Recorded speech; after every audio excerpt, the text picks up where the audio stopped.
This is the DartBrain podcast with Alex Spellman.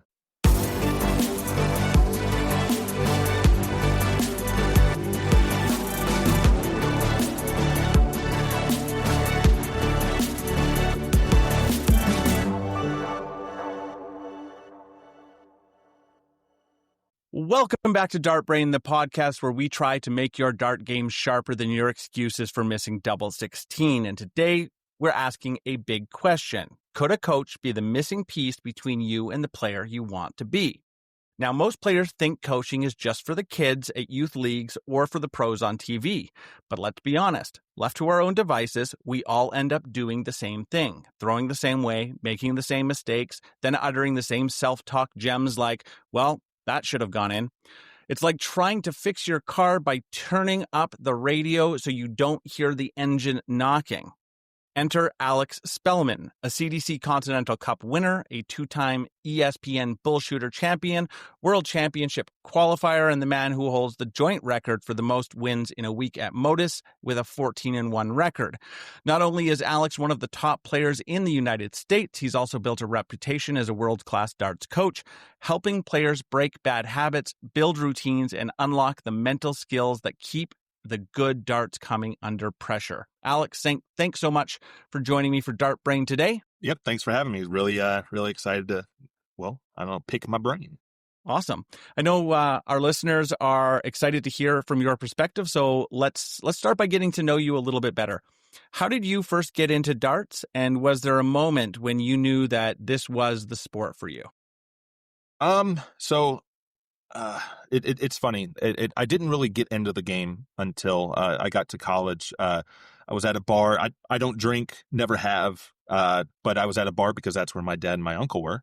And I didn't even notice the people in the corner playing darts. But they came over, were asking, "Hey, we're short. Does anybody want to play?" And I was like, I mean, I have my own darts. I played darts when I was a kid, but like at my house, probably the same that majority of Americans are that don't play leagues and all that. They just have a dartboard up at the house.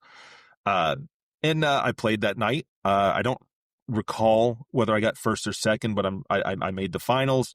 I made more money in that 2.5 hour stretch than I did working for 8 hours at the grocery store that day.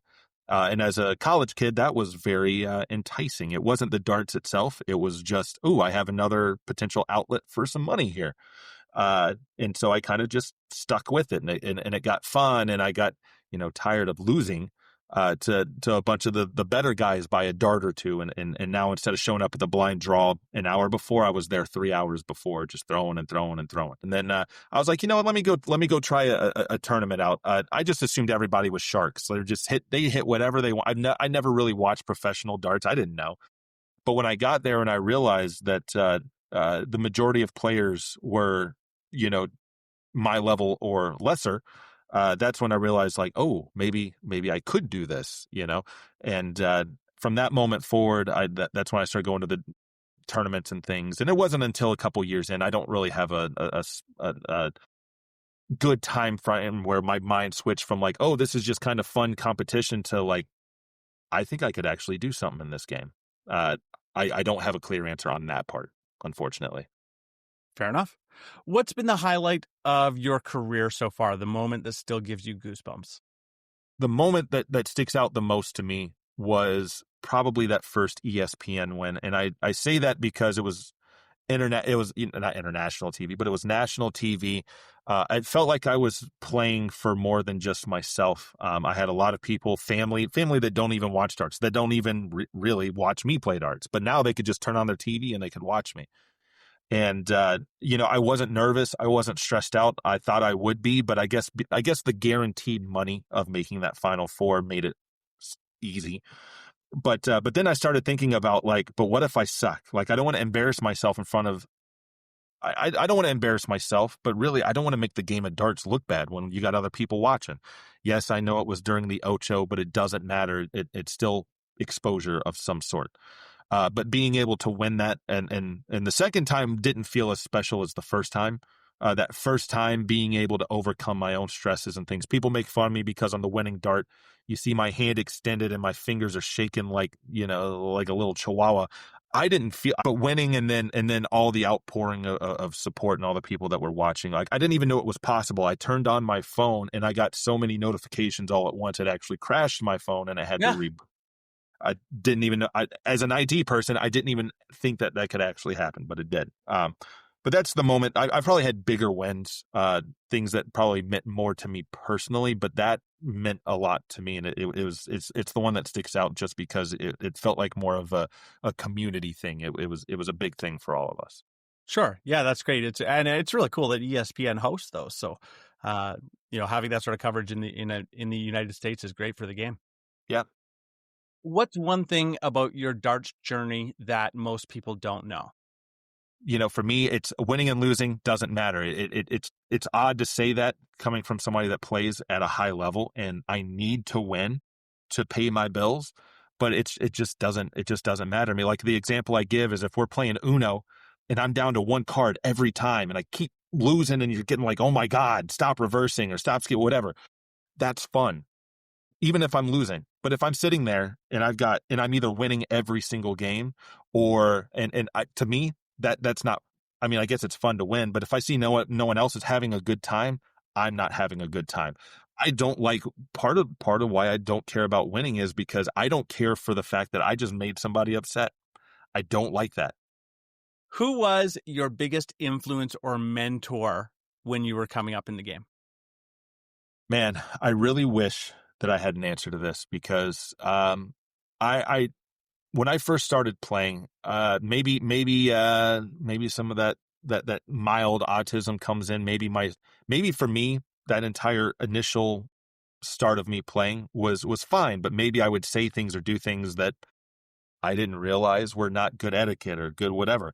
But all I remember is I would just jokingly, talk smack with people, just kind of back and forth, and it was fun and it was funny. But then it started to seem that like once I actually started putting time in and I actually got better, I would make the same joke and suddenly it wasn't funny. In fact, people were getting mad at me for it, but I didn't understand why because, well, we were just making the same joke a week ago and now it's not. I had somebody, I was playing them in 301 and I had 100 left and they hadn't gotten in yet. And so they were like, oh, go for the Bulls. Give me a chance. And I was like, you want me to go for the Bulls? And he's like, yeah, go for the Bulls. And I went single bull, double bull. And he got in my face and just ripped into me for being a cocky. And I'm like, I thought we were just messing around. Like, I thought you told me to shoot that shot. It got to a point where I didn't enjoy going out. I would see people show up, see I was at the blind draw, and then just leave because they didn't want to waste their money, waste their time, whatever.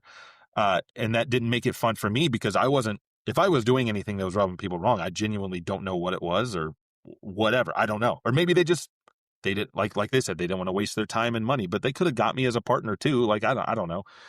So I stopped going. Yeah. And then my A wife is lot the of one players go through that experience where people, the local jitney or the local blind draw, and a lot of players just don't want you there because they're not there for that level of competition. It's more of a social event for them. All right. And then last question here for our intro. What's your personal definition of success in darts? I think success for me is an acknowledgement of the work and success I have had, I guess. It's like, I don't I genuinely don't care if I'm the number one player in the country, but I want to be, success to me is being in the conversation, I guess. It's not whether there's plenty of players in all sports that never won anything. They never won a big championship, but they were always in contention. So when people talk about the best players, they're still mentioned. Maybe not as often, but they're still mentioned. So success to me is just that acknowledgement of what you've done in the game, whether it's on the board or off the board. Right on. All right, before we jump into questions specifically about coaching, we're going to kick things off with some fan-submitted questions collected from the DartBrain Facebook community. These are questions straight from players like you who wanted to hear from Alex's perspective. So let's dive in. The first question I've got for you here, Alex, is from Clayton Dean.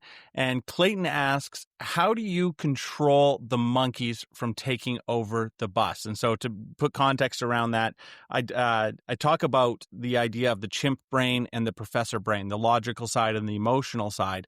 And that emotional side, when you start getting stressed and anxious, is the thing that turns on. It's the fight, flight, freeze response. So how do you stop that chimp, that monkey brain, from taking over? Man, when I first read that question, I thought it was just a joke question, not an actual. My answer was gonna be, I always keep a very large banana in my pants, and I told my wife I was gonna say that, and she's like, please do. Uh, but I don't have a lot of emotion day to day in general, so it's easy for me to go up to the line, and as long as I don't have a runaway stress or whatever, to just be me, just kind of ignore it. It's my For me, it's like my brain is in fight mode and my body's in flight mode, which is what I'm actively trying to work on. So even when I have like the little shakes, I might have been stressed out, but I wasn't thinking that. I didn't feel that. I just felt, well, nothing. I just was looking at my target, making sure everything felt good and relaxed and loose, or at least as relaxed and loose as I could be, and then I'd just throw. Now, on the opposite end, the detriment is if I do have that runaway, now I'm not focusing on the board. I'm not even focusing on winning or losing. I'm focusing on not feeling like I'm about to have a heart attack, pass out, that kind of thing. So, for me, the monkey brain takes over, and then now my brain is it's in flight. Or, well, I don't know if it's in flight mode, but it's not in competition mode. Uh, and all I can do there is, I know what it's like to not be thinking. I know what it's like to not be feeling. And I just try to, you know, whether deep breaths, things like that, just try to settle in and get back to feeling nothing. I tell people, they come up to me and say, man, I need some help. It's when I get to the line, it's like I speed up and I can't seem to slow down. Like, what do I need to do? And I'm like, well, you just told me what you're doing. You know what you need to do. You said you speed up anytime you get to the line to start a match. You need to slow down. Like, at first, it's going to feel very forced, and it's going to feel it's just going to feel bad. And you might even play a little bit worse. But you have to make the active choice to kind of practice that. Like, you have to say, okay, I'm going to slow down. I'm going to take a deep breath, almost like you're trying to throw in slow motion for a bit. And like I said, for the first couple times you try it, you may be very unsuccessful. But if you make the choice of, I'm going to stick to this, I'm going to commit to this, then after a while, when you have a success, when you see, okay, I was able to like slow down, I was able to calm down, the more of those successes, the more you start to believe in yourself, like, okay, I can actually do this. And then I'm not, and I never want to tell my people it's going to go away, because it never does. In my opinion, I don't think it ever will. Look at the highest level players when they have Dimitri Vandenberg does it all the time, and he gets criticized for it, where he takes his time. He takes a step back off the line, takes breaths if he needs to. And a lot of people think it's gamesmanship and that he doesn't really need to be doing that. But no one really knows other than Dimitri. But it happens at all the high levels. You see them take the deep breaths and do what they've been training and practicing for. So you have to make the active choice to do the thing before it actually becomes a secondhand, just non-thinking action. So how do you get the brain, or how do you get the monkeys off? Well, you have to kind of choose to ignore the monkeys at first, and then the monkeys get bored with you and they move on to somebody else. Fantastic. All right. Our next question is from Dylan Cummings. This is a little bit longer. He wants to know, what advice would you have for someone who has played fun darts for years and is now transitioning into the more competitive side? For example, mentality, preparation, battling nerves and anxiety when competing against players that usually have vastly more experience in competition events like money weekends or ranked tournaments. I'll bring that down a little bit. How do you make that transition from playing fun darts to playing competitive darts and dealing with the anxiety and stress that comes from being competitive? So for me, I never had that transition. I was just always trying to get better. Like I said, when I first started playing, I got tired of losing to the guys, even though we were just playing for fun. This is just like a blind draw. We're not, and league was free, but I got tired of losing to those guys. So I started showing up 3-4 hours early and practicing, just because I got tired of losing to those guys.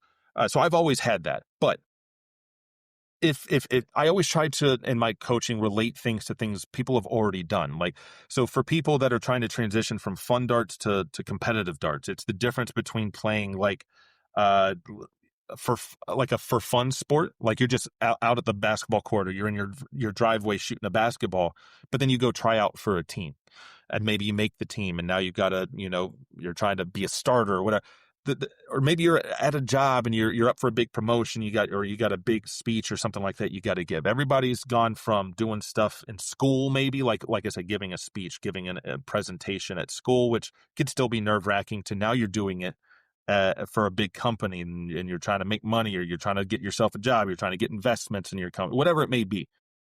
You can try to relate it to something you're already familiar with.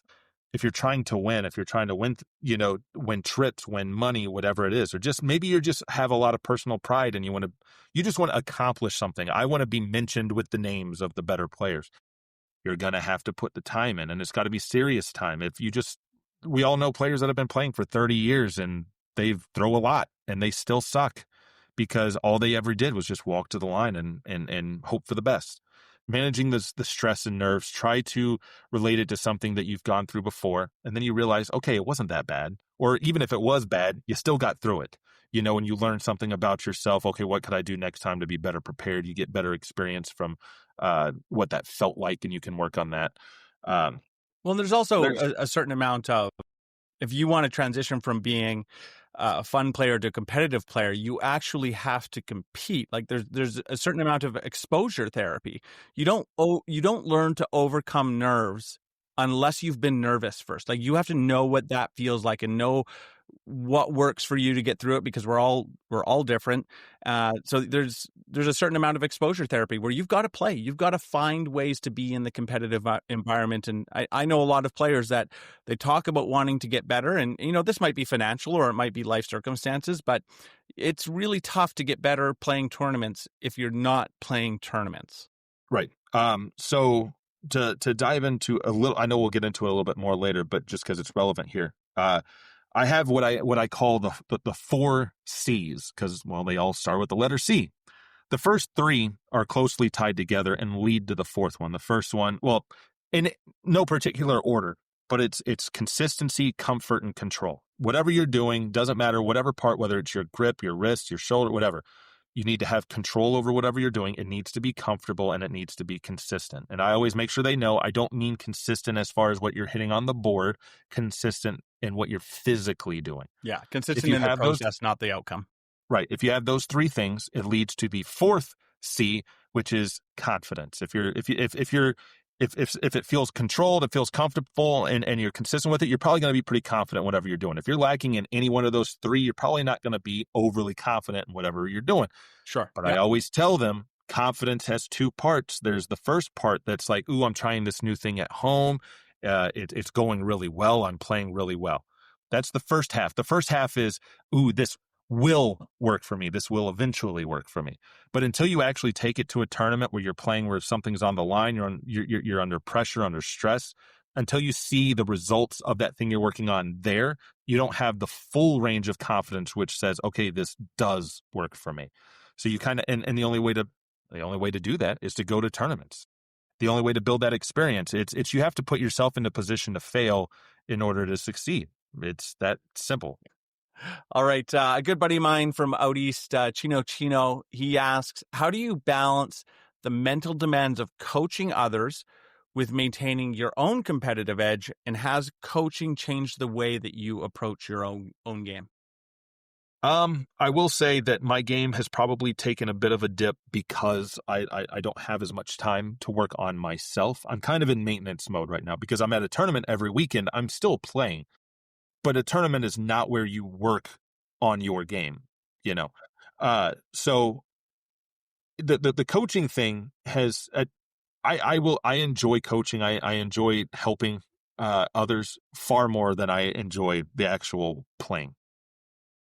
So it's not the biggest concern to me that I took a bit of a dip, because I know why it's there. And the why is something that I really enjoy, and it's still within the darting community.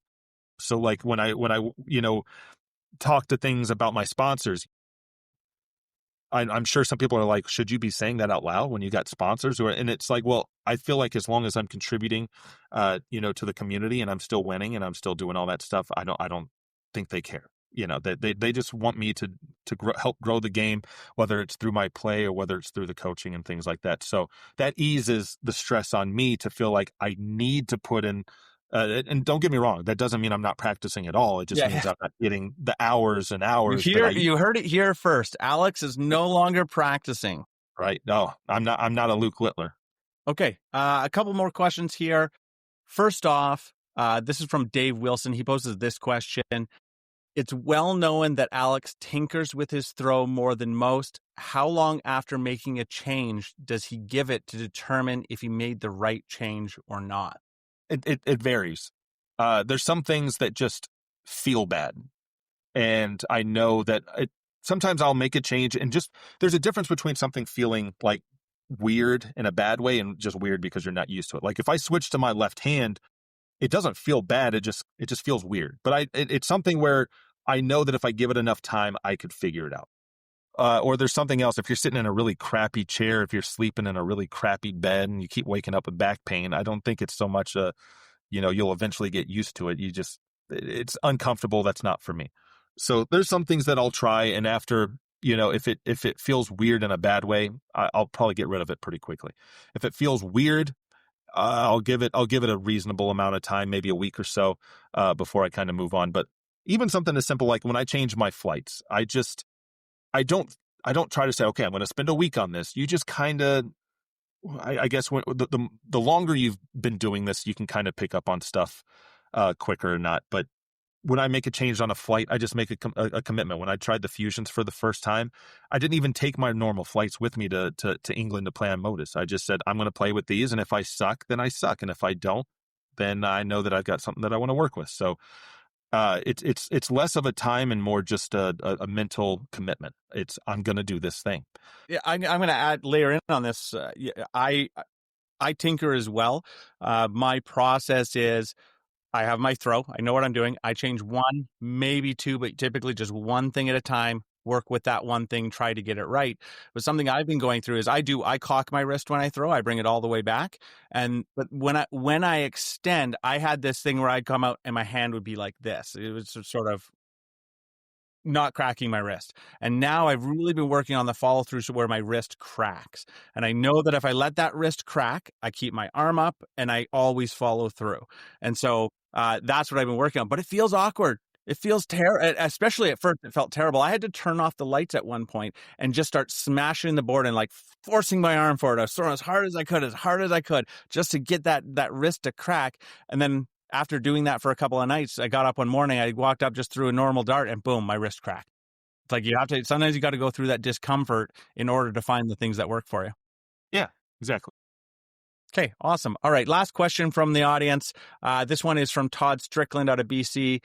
What are your future plans, Alex? PDC, Q School, Modus, CDC? What's on the horizon for you? So the CDC, the PDC, the Modus, all that stuff. And then the other half of my heart is not in the lower division stuff, but like the coaching and all that stuff. I would love to see myself in a position where I'm I've used the word concierge a little bit, where I'm basically a dart player's concierge, where I've gone through a little bit of everything.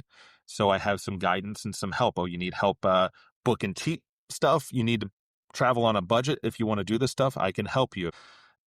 Okay, fantastic. All right, let's dive in. In episode 13, we explored the question, could a coach make you better at darts? Looking at the research, the psychology, the potential benefits. And today with Alex here, we get to flip the page from theory to practice. This is where we connect those ideas to the lived experience of someone who's both coached and competed at the highest levels. And at the heart of coaching, one of them rises above them all. That's confidence.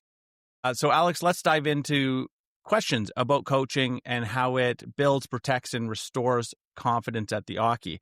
But before we do that, I'm actually going to jump over to a Facebook page here because I've got a fantastic referral. You had sent me a few people that you have coached with, and I want to read you, and for everyone listening, what Vincent said. So he said, when I started with Alex, I was just under a year into playing darts. My main goal was to improve my mechanics, to create more consistency. I felt like I had decent mechanics to start, but knew there was more I could be doing.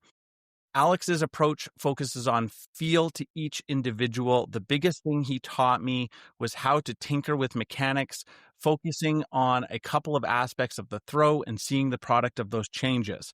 For myself, we focus first on proper follow through with a lift of the elbow to the target, keeping the elbow from moving in the drawback, as well as different drawback variants. Time on the board properly tinking with different parts of the throw with purpose has been my biggest takeaway, and he has given me the tools to do that work, but also shares his own experiences and suggestions in conjunction. It is an immensely collaborative process, which I appreciated. What do you think of Vincent's comments, Alex?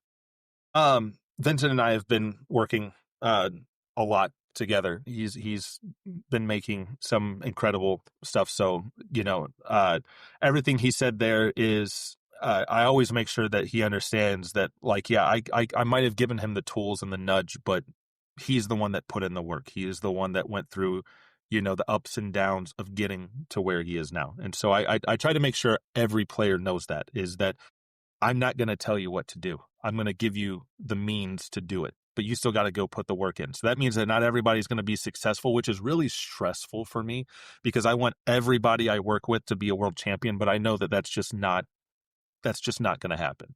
That's great. All right. So let's get into the real nuts and bolts of coaching and performance psychology. Starting off with this question: clarity and commitment are foundational elements of elite performance. How do you cultivate those qualities in your students with Anubis Academy? So some of what we talked about a little bit earlier, when I say a lot of these changes are a choice. So I'll go through and I'll explain, we'll talk about what they're doing. And then I try to get them to understand why things might be happening. I'm not going to say for sure, this is why you suck, this is why you're good.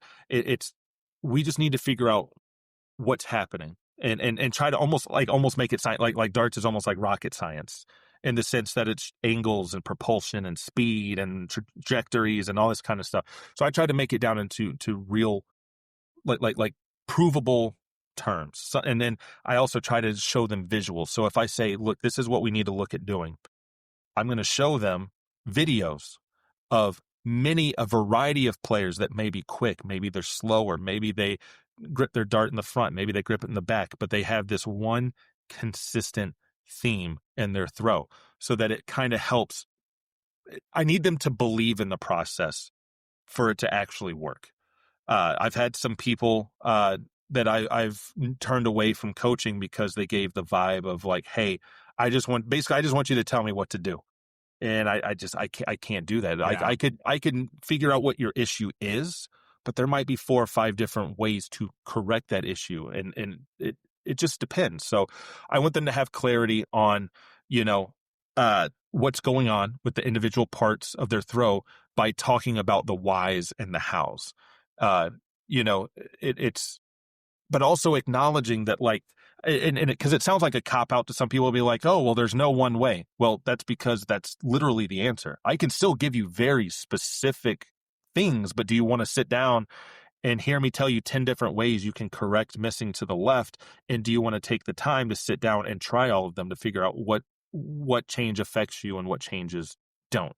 But also, man, it's so like my first session is it's a 2-hour session minimum, but it's not unusual for us to go 2.5 to 3 hours, because it takes a long time to talk through these. And I want them to ask questions so that they understand what I'm saying. I will come up with stupid little sayings or stupid little examples to, just to help them visualize or see what's going on. But as Vincent has gone through and some other players have gone through, I guess I emphasize that choice at first. At first, it's a choice, and then it becomes second nature. You have to stick with it. If after a week you stick with it and you give it a real, I'm not talking about like a political chance where you pretend like you're going to give it a chance, but you never really do. I want you to give it a true, I believe this is going to work for me. And if it doesn't work for you, it's not a big deal. We have many of other things that we can try. So it's not clarity and if you do this, you're going to be amazing. It's clarity in understanding that this might not work for you. Sometimes people asking me like, is it normal if this happens? Me just saying yes or no clears up so much confusion for them. Awesome. Flow or being in the zone is a key concept in performance psychology. What strategies do you use to help dart players enter and sustain a flow state during competition? So obviously that's going to be a little tough to answer because every player is a little bit different. What I encourage them to do is kind of what I do, and whatever way makes sense for them, and that's that repetition, that robotic, like a metronome, just sitting there going through the same motion, the same thought process every single time you walk to the line. Like me being in my zone, like I said, there's nothing going on in my head. I'm aware of what I'm seeing, but I'm not thinking about it. It's just a clear mind. It's like those days when you're just sitting, maybe you're just sitting at the beach and you're just looking out at the ocean. Like you're aware, you're seeing things around you, but there's not really anything going on in your head. You're just in the moment. You're just experiencing, I guess. That's kind of, what I'm doing. I just want them to be repetitive, clear the mind. I like I said, I mentioned the beach thing because I want them to associate what I'm saying with something they've already experienced before, so Sure, that they absolutely. can find that again. So they know what that feels like and they know when they're there. Because I can tell you, okay, I want you to do this, but you can't feel what I feel. You can't think what I think. So how do you know if you're there? So even during the actual like the physical parts, I will try to give them examples of, okay, this is what it should feel like. And then when they go do the thing, if it feels like that, then they know they're doing it right. So in this case, again, it's just clear the mind. You're still aware of what you're doing. You're focused on what you're physically doing, how you feel, not what you're thinking. And if they can do that, then it's like when you're at work and that sometimes you're thinking really hard about what you're doing, and other times you're just kind of typing. You're not even really thinking. It's Yeah. just flowing. Yeah, you That's know the process, you know what you need to do. right. You're not thinking about whether you're doing a good job or a bad job. You're just doing it, and you'll worry about it later. You do the proofreading or whatever later. Uh, that's that feeling. That's where I want your brain to be. You're aware of what you're doing, but you're not, drawn into what you're doing. If that makes Yeah. sense. Yeah, absolutely. All right. Let's shift a little bit here to talk about goal setting. Setting goals that are challenging yet achievable is a common theme in sports psychology literature. How do you structure goal setting with your students to balance ambition with achievable progress? Obviously, it's easy for anyone to say, I want to win the world championship. That's my goal. Well, based on where you are right now, we're going to have to set some interim goals probably. So I try to make sure that they're realistic. Like I said, when they sign up for coaching, I always start them off with three things. And one of those things is realistic expectations. I don't expect you to be, a world champion by the end of the week, the end of the month, the end of the year. And I show them this. I need them to see that this takes time. So I show them my Dart Connect history. I go to if people haven't done this before, but have played on Dart Connect, if you go to my.dartconnect.com, it's going to pull up a chart, a lifetime chart. And when I show them this, I show them that in 2015, according to Dart Connect, I was a 67 average shooter. And over the last 10 years, you just see it slowly rising. And sometimes you'll see a bigger jump. And then I'll explain where that jump came from, and why it happened. And just kind of, I just want them to understand it's not going to happen overnight. It might take you 5 years, but the difference is I wasted 10 years just winging it on the board. I'm trying to save them a decade of wasteful work and give them a decade of good, purposeful work that'll help them achieve whatever they want to achieve. I say whatever they want. Obviously, not everybody can be a world champion, but like in the literal sense, if there's 8,000 people trying to be a world champion this year, well, only one of you are going to be there. So take 8,000 years for each one of you to achieve that goal. So it's not going to happen, most likely, but that's okay. But setting realistic expectations. So Vincent, perfect example. When he first started working with me, he just wanted to play. He was on a league team, but he wasn't always the guy that got set up to actually play that night or, be be the go-to guy. He just wanted to play. So realistic, manageable goal. And over time, we got to the point where he was playing. But then he started improving, and it started being so consistent that not only was he now playing, but he eventually progressed to being like the go-to guy. Okay, well, this is a must-have win. All right, Vincent, you're up first, whatever. Setting those realistic goals, and again, being the go-to guy on a C League team might not sound impressive to most people, but that's a goal he wanted to achieve, and Yeah. he achieved it, and that's amazing. And so now he can progress from there to doing it in B League, and progressing to doing that to A League, and so on. And now now that he built that confidence up in A League, okay, cool, I think I can hang with some of the lower end CDC guys. So now he starts going to the CDC and the ADO and all these other things. And I always tell them, look, you're gonna fail. I don't care how much practice you put in at home, you're gonna fail, because the first time, we're human. You could be putting up, I say, okay, let's say that I was wrong. Let's say that within a week, all of a sudden you're 100 average. I just feel like, because you're human, the first tournament you go to, you're going to have an expectation to whatever you've been doing at home to pull it in, and do it at a tournament. And you're going to try too hard, and you're going to come up short, and that's fine. It's going to happen. Right on. Okay, let's shift here a little bit and talk about something specific to your coaching method. Feedback is vital in any coaching process. What forms of feedback, verbal, video, analysis, self-reflection, do you find most effective in helping your students refine their technique and mindset? The information I've gotten from people that have worked with both me and a variety of people overseas. The biggest difference is going to be, okay, maybe the first half hour, let's say you book an hour with them. It seemed like the first half hour was kind of more of a, all right, let's watch your throw. I don't know if it's always video or if it's live, or when I say live, I mean like video streamed or whatever. It's okay, let's take a look at your throw. Okay, you're doing this really well. Keep doing that. And this you're struggling with, so let's focus on working on that. And then the last part might be like practice routines, challenges, things like that to kind of track your progress or work on things. Again, my view is a little bit different. I wouldn't ever do that second half because, again, I don't think that you get better practicing targets. I would rather spend all my time working on the physical side and letting them, like when I first warm up for the day, I'm not very good. I've been on the same board as MVG. Actually, at MSG last year, Matt Campbell and I were playing 121, and MVG asked if he could jump in, and we said sure. And dude was dragging us down because he just showed up. It was his first starts of the day. Everybody sucks. But when I start to hone in the physical side, the targets just naturally seem to find my darts versus the other way around. So I wouldn't focus that much. But even on the first half, it's like, okay, you're doing this really well. That's great. But I want to make sure that my people understand, like, why is this good versus something else. But also, I still talk about, okay, just because this is good now, I still want to talk through all the different ways you could be doing something or how you could be working on this, because as any dart player is aware, just because something's good today doesn't mean it's going to be good tomorrow or a week from now or whatever. So I don't want them to have to come back to me for information. So that first session, I don't care if you're doing good at something or bad at something, we're going to talk about every part of it.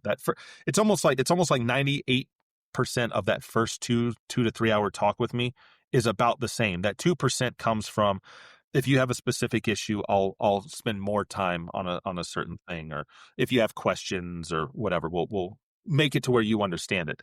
But even watching people's videos, I don't put it, it's not a requirement. It's easier because if you're very clearly short arming something, okay, that's super obvious and easier for me to pick up on. But what I can't always pick up on is tension and stress and what's going on in your head. So I've had people that on camera, like I would have to be super, super nitpicky to find an issue with their throw.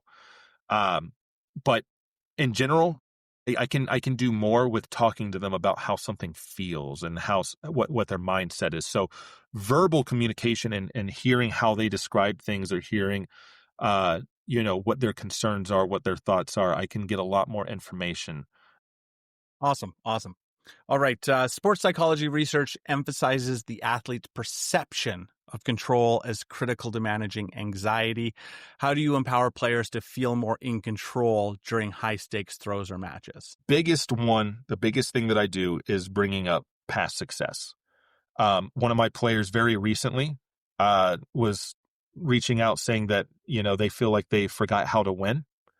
And what I did was I screenshot their ADO stuff and showed that looks to me like you know how to win. It's nothing but first places all the way through. I mean, well, not nothing but first places, but there's a lot of them. Bunch of And it's wins. just Yeah. a reminder that, like, you're saying you forgot how to win, but you're in a final. You just maybe you're playing somebody that you struggle against. Maybe you're trying too hard. Maybe you're thinking about it too much. But it's just you've done it before. So when I talked earlier about you make a choice, and then you start to see, maybe not the first couple times, but you start to see, okay, I made the choice to do this thing and I was successful with it. Then you do it again and then you were successful again. And then that success is what makes you feel like, okay, I can do this. So sometimes people forget, or maybe they just haven't had that success recently enough. So I just remind them about, where they were. But I try to be realistic. Just because you won, every event over the last 2 months today's a different day. Tomorrow's a different, like, it doesn't matter. And that's why for me, it's hard to recall those, like, what's the biggest moment for you? Because after a couple of days, it almost feels like it never even happened in the first place. And that's where those guys are. I just have to remind them, well, you won all those things. You've got the trips you have all the trophies you have because that's where you are. And again, reminding you, you're in a final. Yes, you came up short, but you're in a final. You know how to win. You're just putting too much pressure on yourself, and getting down on yourself rather than just accepting that, hey, I'm in a little bit of a losing slump, however you want to phrase it, and it's fine. Right on. All right, let's talk about resilience. Resilience, the ability to bounce back from setbacks, is a performance hallmark. Can you share a story of a student who overcame a slump through coaching interventions and what lessons they demonstrated? So I will bring up one. So I'll mention her name, Erica Brown. She's I've been working with her for quite a bit. She's made some pretty big jumps herself. She's been incredibly dedicated to working on her game, and I want to make sure that she and everybody else understands that they're the ones putting the work in. Yes, I'm giving them the tool set, I'm giving them the nudges in the right direction, but they're the ones that are working through all their issues. And we were the only time though that she was pushing back quite a bit was when I went up to New York during the week of MSG.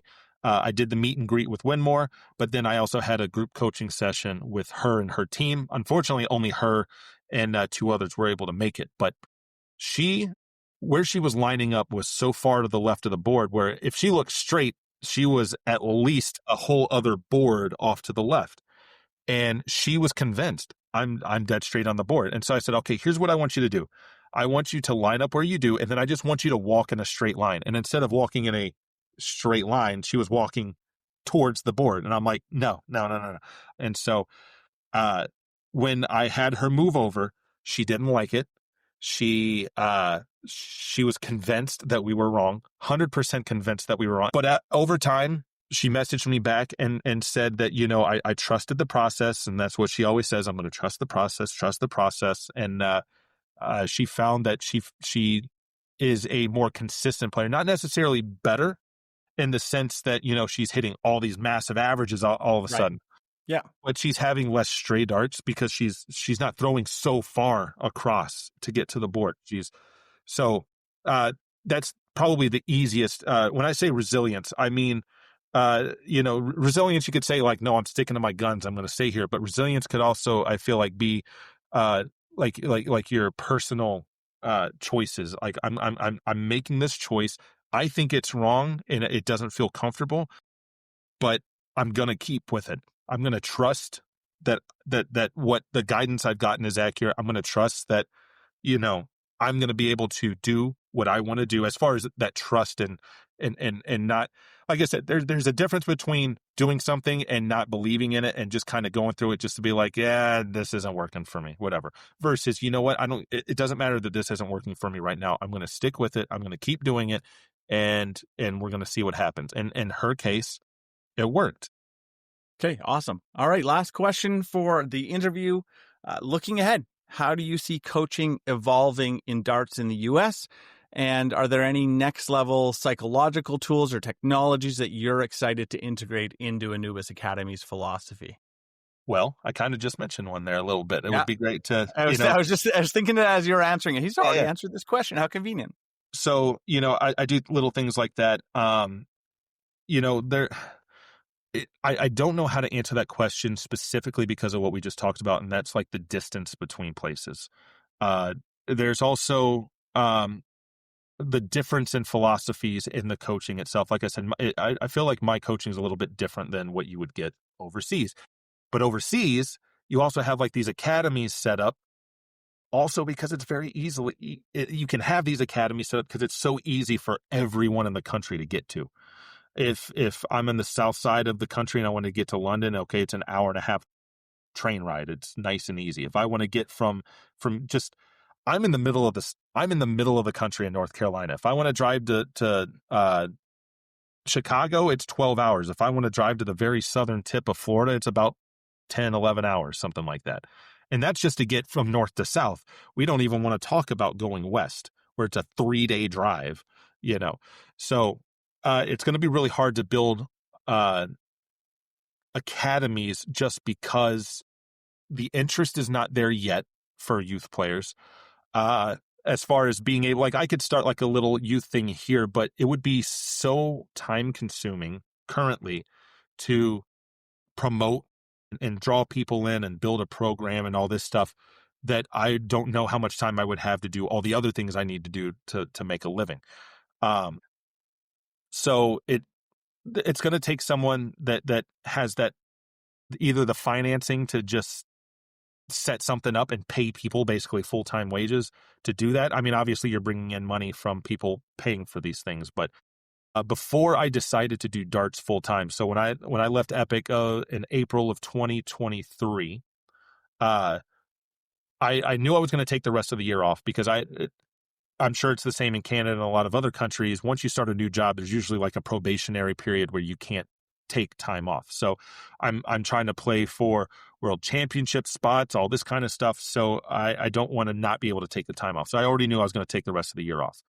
But I needed a plan for ahead. Okay, do I get back into IT or do I do something else? And I actually had a business plan. I don't want to say a business plan. It was like a half-assed business plan where I was looking at, okay, like what's the cost of, and I was in Florida at the time on vacation while I was doing this. So I just used Florida numbers. And it was like, okay, what does it cost to run a football program or a basketball program or something at a given school? And how much could it cost to build, stanchions, dartboards, all that kind of stuff? And the price differences is massive. Not everybody can afford to play the basketballs and the baseballs and the footballs and hockey and all that stuff. But just about anybody can afford to play darts. Yeah, it's very You got accessible. high-end darts, you got low-end darts, you got expensive boards, you got cheap boards. I mean, everybody, even in poorer houses now, have phones, they have tablets and things like that. Okay, well, you have a scoreboard now. You can play online darts if you wanted to.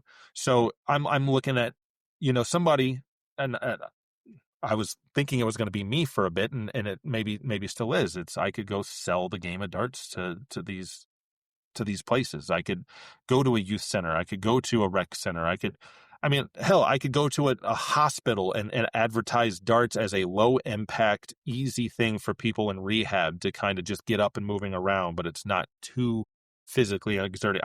There's so many benefits. Hell, you got a high school, they got a wood shop. They can make the stanchions there. They can learn how to make things like that, how to measure things properly, because darts, you want it to be very precise. It needs to be, 5 foot, whatever, from the center, whatever. It also teaches them math and strategy. So when I grew up and I was in the gifted program, very rarely did we do actual schoolwork. We did, like, we'd play chess, we'd play mastermind, we play things that got us thinking and whatever. Darts is that. It's getting you quick math, shortcuts. They teach Common Core nowadays. I know people don't like it. I don't particularly like it as a introductory to math myself. But I mean, that's what it is. When someone scores 98 and instead of taking away 98, they take away 100 and just add 2 back. Well, that's what they're doing now. They're doing short math. If you want to do 23 times 33, okay, most people can't do that. Well, 23 times 3 is 69, but it was times 30, so you got 690. Just add 69 to that, and you got your answer. It's just, you just break it up. Same thing here. When you have 100, or sorry, when you hit 5 nines, it's 95. When you hit 7 17s, it's 119. That might be a little bit tougher because unless you're playing cricket, there's not often that you're scoring 119. But it just helps with the mental math. It helps with the strategical stuff of when should I do this? Should I do this? But then you could also have little competitions at the school where you're up in front of people. So instead of like going up and doing like public speaking, you're up there performing as an individual. And it's darts is interesting because it's yes, it could be a team sport, but you're still performing as an individual. Yeah, you're always you're not passing the puck or exactly like that. So they're learning how to perform as a team, as an individual, but also in front of a crowd under pressure. Like there's so many benefits to the game beyond just the sport itself, or beyond like the profession, like the money and all that kind of stuff. So I don't know where I see it evolving. I think it's going to take a long time to get there. But with the right program in place, I could see it being successful, even if we're not necessarily trying to use darts to grow darts itself, but even to just be an activity that is introduced to schools and other places. And just by nature, if people are doing that, they're going to enjoy playing and they're going to want to play in leagues. They're going to want to play in tournaments and all that kind of stuff. Yeah. I'm surprised that I've thrown this idea out there quite a few times, and I want to be a player. I don't want to be an organizer, but I'm surprised that Big Brothers and Big Sisters hasn't been approached by dart leagues and teamed up with them, because you could do a big little pro tournament, a big brother, little brother, big sister, little sister, right, with a pro player or local player, what have you, and then they all get to play in a triples tournament, and now you've got adults and kids getting exposed to the game. Yeah, and it's easy to get the parents involved that hasn't happened. Yeah, easy to get the parents involved too. It's such an easy sell to the world is all about, diversity, inclusion, all that stuff. Well, there's not very many other sports that I can think of where it doesn't matter if you're a boy or a girl, if you're tall, if you're short, if you're smart, if you're dumb, if you're left-handed, right-handed, if you've got, we've seen people with paradarts, the people that have physical ailments, maladies, whatever. I tell people in the U.S., if there's 400 million people here, about 390 million of them can probably play darts. Awesome. Fantastic. Well, thank you so much for this, Alex. We really appreciate having you on. Yeah. What a conversation. Big thanks to Alex Spellman for joining us today and giving us an inside look at how coaching works, not just on the practice board, but in the DartBrain itself. If episode 13 asked the question, could a coach make you better at darts? I think Alex just gave us the answer, yes, and probably faster than you'd manage on your own.